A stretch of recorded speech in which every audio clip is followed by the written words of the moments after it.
Hello, c'est Anne-Marie. Ça me paraît important aujourd'hui de parler de communication. Qu'est-ce que ce mot veut dire dans le monde d'aujourd'hui, aujourd'hui en 2019-2020? Ce mot qui est un mot chaotique, qui veut tout dire et rien dire et qui est pourtant mon métier, puisque c'est un métier que j'exerce depuis plus de 20 ans. Les métiers de la communication, c'est-à-dire la relation aux autres, la compréhension et l'approche de l'être humain dans son fonctionnement. La plupart du temps, je m'aperçois qu'on a une mauvaise idée de la communication, une idée fausse pour plusieurs raisons. Et c'est vrai que je passe mon temps à faire de la pédagogie, c'est-à-dire à expliquer qu'est-ce que c'est finalement que la communication. Je vais vous partager l'article que je viens d'écrire dans le magazine Psychologie.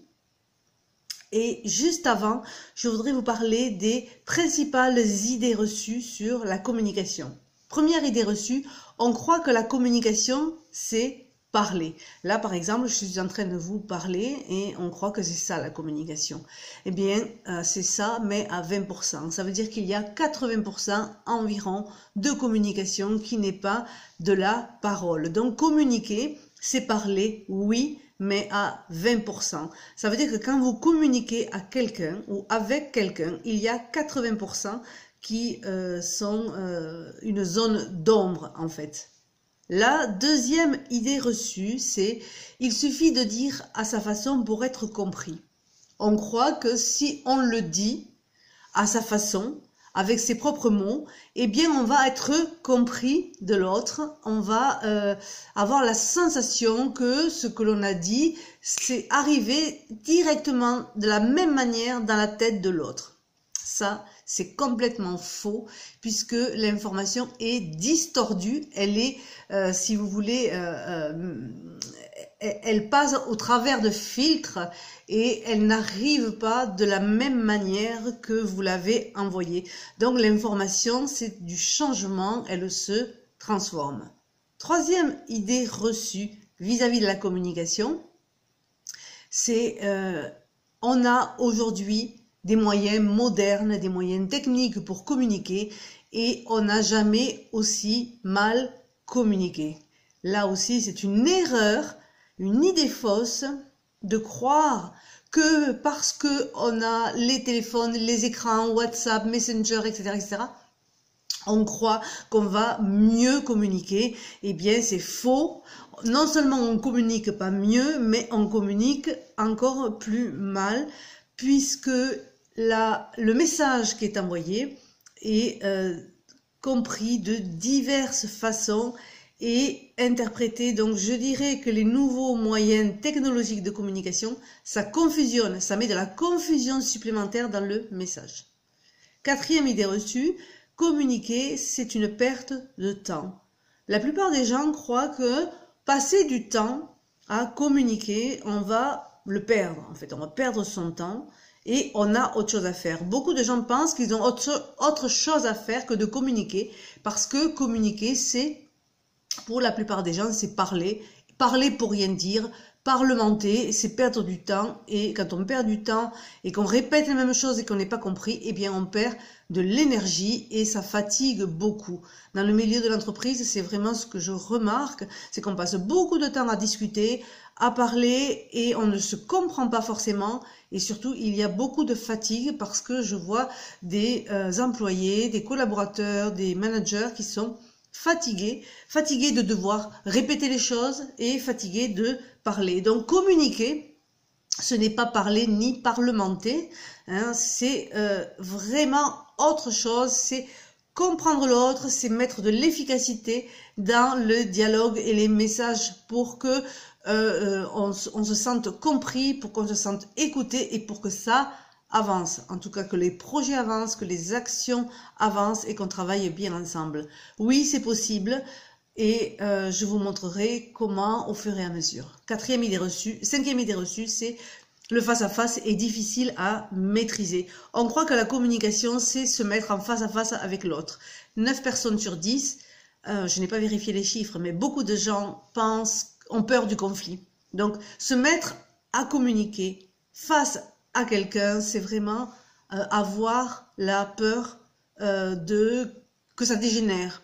en fait. Avoir la peur que l'autre personne en face de nous soit butée, qu'il ne veuille pas avancer, qu'il ne veuille pas comprendre et que ça dégénère. C'est-à-dire que l'autre se mette dans un état d'affect avec des émotions telles que ça vienne nous toucher et qu'on ne sache pas comment réagir et comment faire face à ça. Les entretiens de face à face qui sont extrêmement importants, que ce soit avec son adolescent, que ce soit avec son collaborateur ou que ce soit avec son collègue ou n'importe quelle personne, la communication de face à face, c'est certainement ce qu'il y a à privilégier parce que 80% de l'information passe par là et c'est important de savoir laquelle pour pouvoir la maîtriser et réussir son entretien de face à face. Hein? 6e et dernière idée reçue, communiquer, c'est être doux, posé et neutre. On croit, et c'est une erreur, que la communication, c'est être doux, posé, neutre, vous voyez, un peu comme ça. On parle doucement, on fait pas trop de vagues, on ménage la personne. Et on croit que ça, c'est communiquer. Eh bien, c'est faux. C'est la 6e et grosse idée reçue sur la communication. Et je vais vous dire pourquoi. Et vous partagez ça parce que c'est dans l'article que je viens d'envoyer dans le magazine Psychologie et qui va paraître probablement au mois de novembre 2019. Ce que l'on croit sur cette 6e idée reçue, c'est que la communication neutre, avec un ton doux, ce n'est pas vraiment ça. J'appelle ça, moi, la communication politiquement correcte ou la communication de parler sous le tapis. Hein, on parle sous le tapis, on parle de manière doucereuse, de manière neutre, sans hausser le ton, sans exprimer son émotion. Alors, l'article sous les yeux, c'est pour ça que je baisse mon regard. Donc, parler sous le tapis pour avoir un dialogue politiquement correct, ce n'est pas la bonne façon de faire et ce n'est pas de la communication, en fait. En fait, c'est une forme de communication, mais ce n'est pas la communication. Ce n'est pas le dialogue avec l'autre.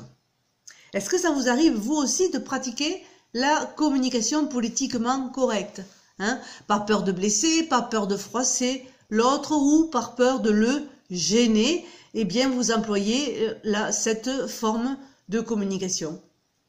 Est-ce que vous avez constaté les résultats? Quand vous parlez de façon neutre, par exemple, ou de façon douce, mais qu'à l'intérieur de vous, il y a une gêne, un blocage, un agacement, eh bien, ça fait partie des 80%, ça va se voir dehors. Et quand vous parlez comme ça, si par exemple vous êtes un manager, quand vous parlez comme ça avec votre équipe, qu'est-ce qui va se produire? Votre équipe ne va pas vous croire. Vous allez perdre votre crédibilité, vous allez démotiver votre équipe parce qu'elle ne vous fera plus confiance et évidemment vous allez augmenter le taux de turnover. Sans compter que votre image de chef va être altérée. Vous pouvez même créer un début de conflit dans votre équipe. C'est pourquoi je privilégie la communication authentique, le parler vrai, mais le parler bienveillant, mais pas seulement parce que ce mot bienveillant est aussi galvaudé que la communication, c'est-à-dire qu'on l'utilise à tort et à travers. Il faut être bienveillant et dans le fond, il faut cacher son émotion, il faut cacher ses affects et c'est certainement pas ce qu'il faut faire. Ce que j'apprends dans tous les accompagnements que je fais, ce n'est certainement pas de mettre ses émotions sous le tapis, c'est au contraire de les exprimer, mais de les exprimer de la bonne façon, en étant bienveillant, mais en étant ferme aussi. Avoir de la fermeté, mais pas de l'autoritarisme. Et là, il y a une grande différence à faire, parce que je crois que l'autorité, ça ne marche pas. L'autorité conduit à de la soumission. Cette soumission fait en sorte que l'individu ensuite va avoir des représailles. Donc il donnera des représailles parce que si l'individu se sent soumis par quelqu'un, il va forcément à un moment donné faire des représailles. Donc là c'est important quand vous communiquez d'être ferme mais pas autoritaire. Je l'ai déjà expliqué dans d'autres vidéos précédentes. L'autorité, c'est une erreur de faire comme ça. Malheureusement, aujourd'hui, on a beaucoup de pédagogie à faire sur la communication, parce que la communication, c'est communiquer de manière ferme et bienveillante. Si je communique sous le tapis, de manière douce, de manière neutre, à mon adolescent qui a dépassé largement les limites, c'est certain que ça ne fonctionnera pas.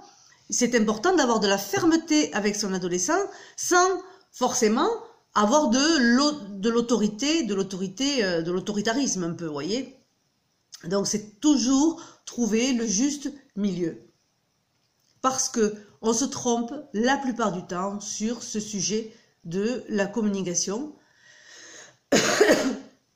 Imaginons, j'ai un exemple sous les yeux que je vous partage. Imaginons que vous soyez en colère après votre salarié car il n'avance pas sur le projet demandé.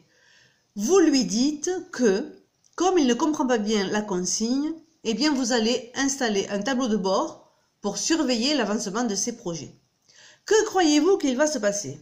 Eh bien, en communication, on va étudier l'environnement, on va étudier le contexte de la situation. Votre communication, c'est, étant donné qu'il n'avance pas sur le projet, vous allez donc mettre en place une technologie, le tableau de bord, dans l'entreprise pour pouvoir suivre l'avancement des projets. Là, vous venez de complexifier le problème qui est au départ un problème relationnel, c'est-à-dire que le collaborateur n'a pas compris le sens de la consigne et il se voit imposer un process supplémentaire qui vient se rajouter à la liste des tâches qu'il a déjà. Qu'est-ce que vous croyez qu'il se dit? Encore une fois, 80% de la communication, c'est de l'analyse.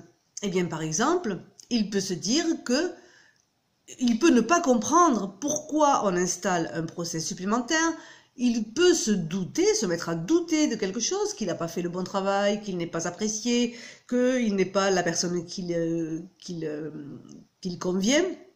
Et là, il commence à se méfier de vous. Si c'est vous qui êtes le manager, il va commencer à se méfier. Il va donc entrer dans un système de défiance et supposer que, par exemple, il n'est pas compétent ou que vous avez une dent contre lui. Vous voyez? Donc, tous ces aspects-là sont importants de prendre en compte dans la communication. Et la communication, c'est ça, c'est comprendre ces 80% de la situation, c'est l'analyser avec justesse et c'est ensuite pouvoir communiquer, c'est-à-dire avoir une attitude, un comportement, un dialogue et un message qui soit suffisamment clair. Qu'est-ce qui peut se passer aussi dans la tête de l'employé en question ou du collaborateur? Il peut se mettre à avoir des idées noires. Or, nous sommes dans une société professionnelle où il y a beaucoup de souffrance au travail. Le turnover le montre, le burn-out, les arrêts de travail de toutes sortes, les conflits larvés ou conflits ouverts. Il y a pas mal de problèmes dont il faut s'occuper et qu'il faut résoudre. Vous pouvez installer tous les process que vous voulez, ça va aider d'un certain côté, mais d'un autre côté, si vous ne résolvez pas le problème de la communication, vous allez vous retrouver dans les mêmes travers 3 mois, 1 an, 3 ans après. Je suis Anne-Marie Barrero, je suis professionnelle de la communication, de l'approche communicationnelle, systémique et constructiviste, un mot bien complexe qui veut dire que on approche un individu et une situation d'une manière globale. Tout simplement, on va regarder plusieurs aspects du système et on va en faire l'analyse. C'est exactement ce que je fais avec mes clientes et mes clients. On va observer le contexte dans lequel la communication a lieu. Cette approche est très intéressante dans le milieu du coaching parce que justement, elle permet de donner un éclairage neuf et nouveau sur la situation et surtout un éclairage juste afin que la personne ou le groupe en question puisse décider au mieux des options qu'il choisit pour lui. Je vous donne un autre exemple. Vous êtes agacé par le comportement d'un collaborateur qui n'a pas accueilli le client comme vous auriez aimé. Vous êtes chef d'entreprise, puis votre collaborateur n'a pas bien accueilli le client qui vient dans l'entreprise. Donc là, ça vous énerve, mais vous l'avez déjà dit, mais ça se reproduit. Comme bien évidemment, comme la plupart des chefs d'entreprise, vous êtes dans le jus, vous êtes vraiment dans le jus, dans l'action et dans l'urgence, eh bien vous ne dites plus rien parce que vous en avez assez. Cependant, votre collaborateur s'aperçoit, lui, que votre comportement a changé parce qu'il a changé. Si vous ne dites rien, mais dans votre comportement, ça va se voir. Mais là, si vous répondez par exemple, mais non, tout va bien, pourquoi?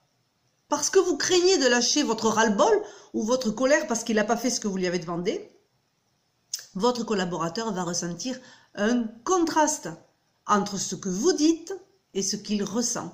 Et ça va le mettre dans le chaos. Si votre collaborateur se sent dans le chaos, qu'est-ce qui va se passer? Eh bien, ça va nuire à la cohésion de l'équipe. Ça veut dire qu'il va y avoir une mauvaise ambiance, ça veut dire que les consignes à venir ne seront pas bien respectées, ça veut dire petit à petit que l'ambiance va se dégrader et que probablement le collaborateur va s'en aller. Si c'est un collaborateur très compétent, il va s'en aller et ça va augmenter le taux de turnover. Voyez que la communication, l'approche des situations par la communication, c'est bien évidemment l'approche dans laquelle je crois le plus, parce que c'est une approche psychologique, c'est une approche sociologique, contextuelle et systémique, et surtout c'est une approche qui donne du sens à la situation. Comment on peut prendre une décision ajustée, juste, si on ne regarde pas la généalogie du problème, c'est-à-dire le pourquoi on en est arrivé là, pourquoi et que se passe-t-il dans cette situation. Si je ne comprends pas le pourquoi, eh bien, je mettrai en place des mauvaises solutions. Des solutions qui vont me coûter du temps, qui vont me coûter cher et aussi qui vont beaucoup me fatiguer. Alors, je vais terminer cette vidéo sur un troisième et dernier exemple. Imaginons que vous êtes quelqu'un de volcanique. Pardon, parce que vous êtes un sanguin. Vous avez un comportement, un style de communication qui est méditerranéen, qui est sanguin. Donc, qu'est-ce qui se passe? Vous avez du mal à gérer vos émotions et vous sortez de vos gonds régulièrement, vous vous énervez, puis vous poussez un grand cri dans l'entreprise, vous poussez un grand cri dans l'équipe. Autour de vous, on vous dit que vous êtes incapable de communiquer et en plus que vous avez un caractère de cochon, voire que vous êtes intraitable. Est-ce que c'est de la communication? Bien sûr que oui. Cette façon de communiquer, c'est de la communication. Je communique par mon comportement des choses qui ne sont pas dites. Donc, dans ce que je communique, il y a ce que je dis et il y a ce que je ne dis pas. S'énerver après son collègue, après son collaborateur, après son adolescent ou après son adulte sont autant de façons de communiquer qui s'expliquent si on s'intéresse un tant soit peu à l'histoire de la personne, sa propre histoire, mais aussi l'histoire de l'autre, mais aussi l'histoire de la situation. Plus je vais trouver du sens et mieux je communiquerai. Alors, pourquoi on utilise la communication politiquement correcte? Eh bien, tout simplement pour 3 raisons. Parce que on a peur d'être soi-même, de se laisser aller dans l'émotion, parce que on a le souci de l'autre, on a peur de blesser, et parce qu'on a une intention cachée. C'est-à-dire qu'en fait, qu'on le veuille ou non, on a une intention, un but caché dans la communication. J'en dirai plus dans d'autres vidéos. Évidemment, entre parler sous le tapis de manière neutre et exploser, il y a un juste milieu à trouver, il y a un équilibre à trouver. Mais de toute façon, dans tous les cas, c'est de la communication. Vous voyez, la communication, c'est ça. Que je parle de manière neutre ou douce, ou que je parle de manière explosive, je communique de toute façon quelque chose. Alors, savoir que la communication politiquement correcte pourra faire fuir les autres. Ça aussi, c'est important de le savoir, parce que plus vous allez parler d'un ton doux et d'un ton neutre, et si à l'intérieur de vous, vous êtes un volcan et que ça boue, ça va faire fuir les autres c'est un style de communication qui n'est pas authentique, ce n'est pas du parler vrai, et vos collaborateurs, vos employés, vos assistants vont le sentir et vous ne pourrez pas à ce moment-là établir la confiance avec eux. Donc si vous êtes agacé, dites-le. Si vous êtes content, dites-le. Si vous avez une attente, exprimez-la. Si vous n'êtes pas compris, cherchez pourquoi et dites-le.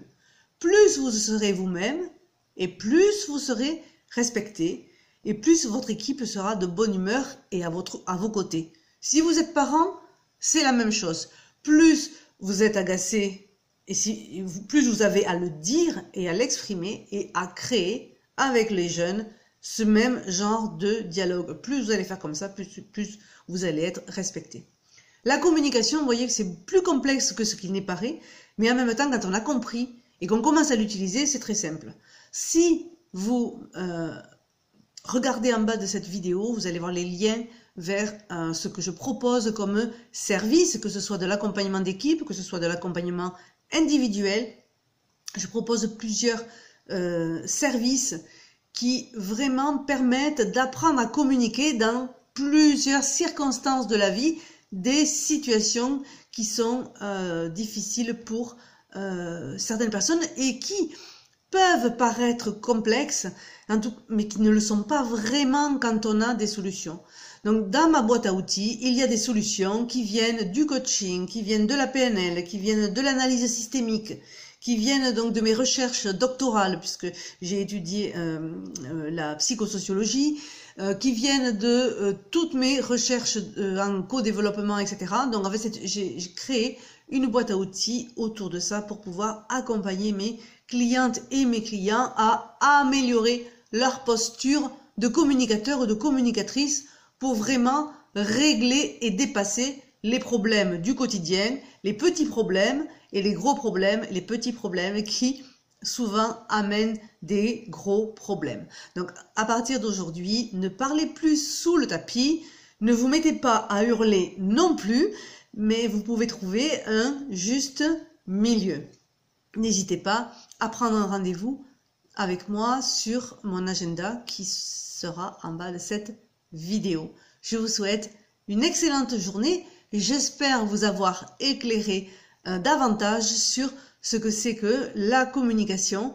Et je rajouterai que la communication, ce n'est pas du marketing, ce n'est pas de la publicité, ce n'est pas de la manipulation. La communication systémique, c'est tout ce dont je viens de parler. À très vite. Au revoir.